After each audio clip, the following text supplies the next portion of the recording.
Why, Congressman, are you in El Salvador? You are there for an El Salvadorian man who was a resident illegally of Maryland. You're a congressman from Florida. Why are you in El Salvador?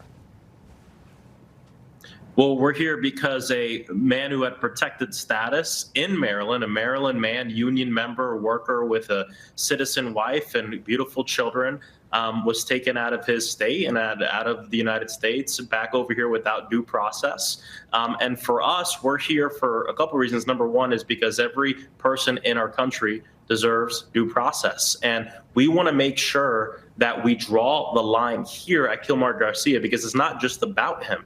It's about the fact that in the Oval Office, Donald Trump brought up that he wants to do the same thing to quote unquote homegrowns, homegrowns being U.S. citizens, a complete violation of our Constitution. I don't want to wait till it gets to that point. The reason I'm here as a congressman representing Orlando, Florida, is because I've received hundreds and hundreds of calls and emails and mail from my constituents. I represent a lot of immigrants. I represent a lot of people who see themselves represented in this situation. They're saying, Congressman, do what you can now, because it's him today and it can be one of us tomorrow.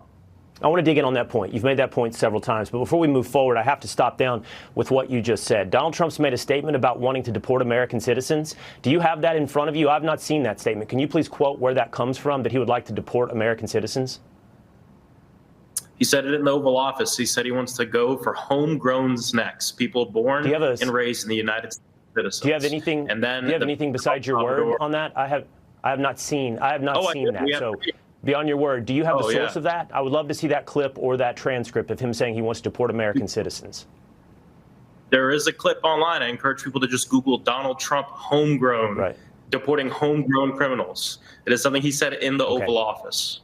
Well, you understand how television works. We have these fancy earpieces. I like to hear very few instructions from my staff while you and I have a conversation. But we are in search of that clip as we speak. So as you and I have this conversation for the next several minutes, we'll be looking for that clip. But let's keep digging in on this idea.